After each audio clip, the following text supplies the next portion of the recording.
Nanay ni Carlos Yulo sinisi-jowa ng anak, inilalayo sa amin si Kaloy.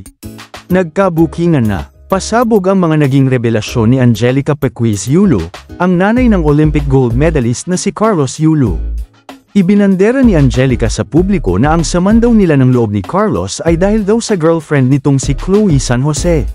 Ito'y matapos makatanggap ng kaliwat kanang batiko si Angelica mula sa mga netizens dahil tila mas pinaburan pa nito ang mga nakalaban ng kanyang anak sa nagaganap ngayong Paris Olympics 2024.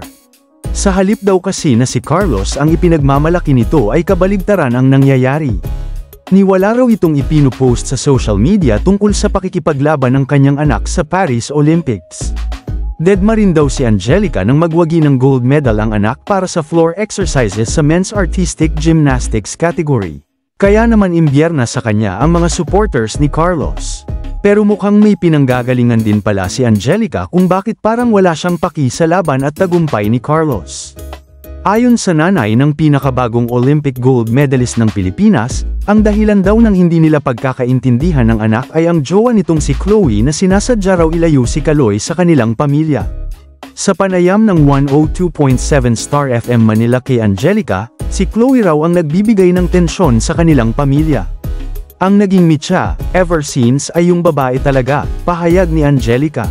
Isa pang isyu na inilantad ni Angelica ay ang tungkol sa dormitoryo ni Carlos sa Japan kung saan dapat kasama nito ang kapatid na si Eldrew at ang kanyang kasamahan sa koponan habang sila'y nagsasanay.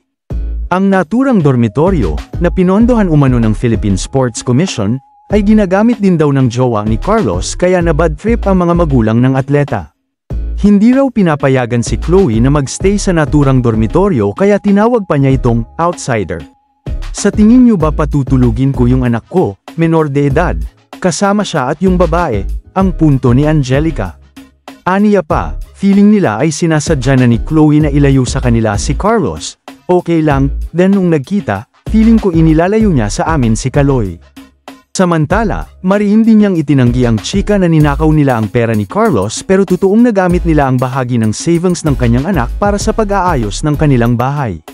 Yung hindi aaray yung bulsa niya, ang sabi pa ni Angelica kasabay na pagkumpirma na nagkimkim daw ng galit ang iba pa niyang anak kay Carlos dahil sa kanilang pag-aaway. Kung nagustuhan mo ang video na to, huwag kalimutan mag-like at mag-subscribe para lagi kang updated sa mga bagong videos ko. Salamat!